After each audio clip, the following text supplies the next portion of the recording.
انگریزوں کے زمانے میں تو ان کے ساتھ وہ کچھ کیا گیا ہے کہ جس پر انسانیت شرمسار ہو جائے، اور کیا ہے اپنوں نے۔ پہلے تو مقلدین نے اپنی زیر انتظام مساجد میں سے ان کو باہر نکال دیا، اس وجہ سے کہ یہ رفع الیدین کرتے تھے، اس وجہ سے کہ یہ زور سے آمین کہتے تھے، اس وجہ سے کہ یہ سینے پر ہاتھ باندھتے تھے۔ انہوں نے اہل حدیثوں کو اپنی مسجدوں سے نکال دیا۔ اس کے بعد ان کو معلوم ہوا کہ انگریزوں کے خلاف جو لڑ رہے ہیں ان میں پیش اہل الحدیث ہیں۔ انہوں نے وہابی کا لقب دے کر کے ان کو بدنام کرنا شروع کیا کہ انگریزی حکومت کے خلاف یہ وہابی لوگ ہیں۔ وہابیوں سے مراد کون؟ اہل الحدیث۔ لہذا جو رفع الیدین کرتے ہوئے دیکھا جاتا، زور سے آمین کہتا ہوا سنا جاتا، سینے پر ہاتھ باندھے ہوئے دیکھا جاتا، اس کو فوراً اٹھا لیا جاتا۔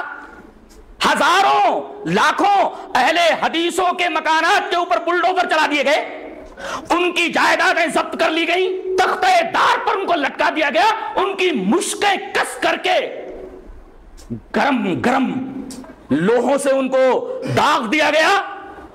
بہت سارے لوگوں کو کالے پانی کی سزا ہوئی۔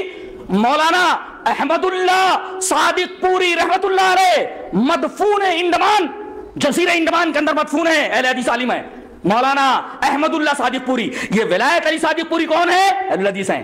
عنایت علی کون ہے؟ صادق پوری، اہل الحدیث ہیں۔ مولانا جعفر تھانے سری، یہ سب کون ہیں؟ یہ سب مجاہدین آزادی ہیں، اور انگریزوں کے خلاف بغاوت میں، اور ان کو ہندوستان سے، اس سرزمین سے ان کے ناپاک قدم کو اکھاڑنے کے لیے پیش رہے، اور سرحدی علاقوں میں زبردست سرگرم عمل تھے۔ پوری حکومت کی ناک میں دم ہو گیا تھا انگریزوں کی، اس قدر یہ لوگ سرگرم عمل تھے۔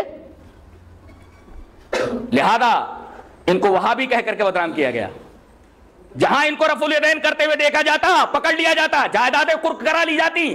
اور انگریزی مورخ برک نے، جس کا ترجمہ حسام الدین صاحب نے تصویر کا دوسرا رخ اس نام سے کیا ہے، آپ دیکھیں گے ایسے روح فرسا مظالم اہل حدیثوں کو اوپر ڈھائے گئے کہ تاریخ کے اوراق ایسا لگتا ہے جیسے رو رہے ہوں۔ اس نے لکھا کہ 150 وہابیوں کو کھڑا کر کے جب ان کو گولی مار کر کے ہلاک کر دیا گیا تو ایک بوڑھا انگریز سپاہی غش کھا کر گر پڑا۔ 44 وہابیوں کو پکڑ کر کے لاہور لایا گیا اور توپ کی نال میں باندھ کر کے توپ سے ان کو اڑا دیا گیا۔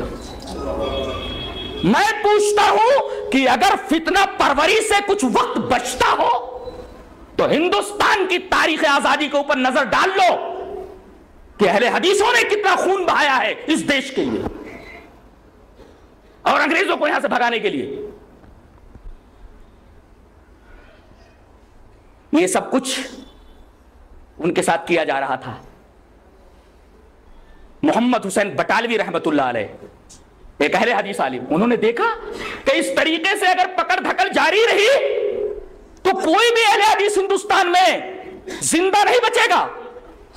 انہوں نے آواز بلند کی اور حکومت کے پاس یہ درخواست بھیجی کہ ہمیں وہابی کہہ کر کے بدنام کیا جاتا ہے، لہذا ہمارا نام وہابی کے لقب سے نہ ذکر کیا جائے بلکہ ہم کو ہمارے پہلے نام سے مخاطب کیا جائے، اور وہ اہل الحدیث ہے۔ یاروں نے پروپیگنڈا کیا کہ اہل حدیثوں کے عالم مولوی محمد حسین بٹالوی نے انگریزوں سے یہ نیا نام لیا اہل الحدیث، لہذا یہ انگریزوں کی اولاد ہے۔ جواب اس کا یہ ہے کہ انگریزی حکومت میں انگریزوں کے مظالم سے تنگ آ کر کے مولانا محمد حسین بٹالوی نے لقب اہل الحدیث بنوایا نہیں، سرکاری حکومت سے منوایا، بنوایا نہیں منوایا، یہ یاد رہے، بنوایا نہیں منوایا۔ مطلب یہ نہیں تھا درخواست کا کہ ہمیں یہ وہابی لفظ پسند نہیں ہے، لہذا وہابی لفظ چھوڑ کر کے کوئی دوسرا نام اہل الحدیث الاٹمنٹ کر دیا جائے، بلکہ 1886 کے اندر جو درخواست گئی ہے مولانا محمد حسین بٹالوی کی، یہ درخواست ہے جو اس بات کا ثبوت ہے کہ درخواست دینے والے اپنے آپ کو پہلے سے اہل الحدیث کہتے تھے اور ان کو پہلے ہی سے اہل الحدیث پکارا جاتا تھا، لہذا یہ کہنا کہ انہوں نے یہ نام خیرات میں انگریزوں سے لیا ہے، یہ در حقیقت تاریخ کے ساتھ ناانصافی ہے اور تاریخ کے ساتھ ایک بہت بڑا مذاق ہے۔ ہمارا پہلے سے نام اہل الحدیث ہے۔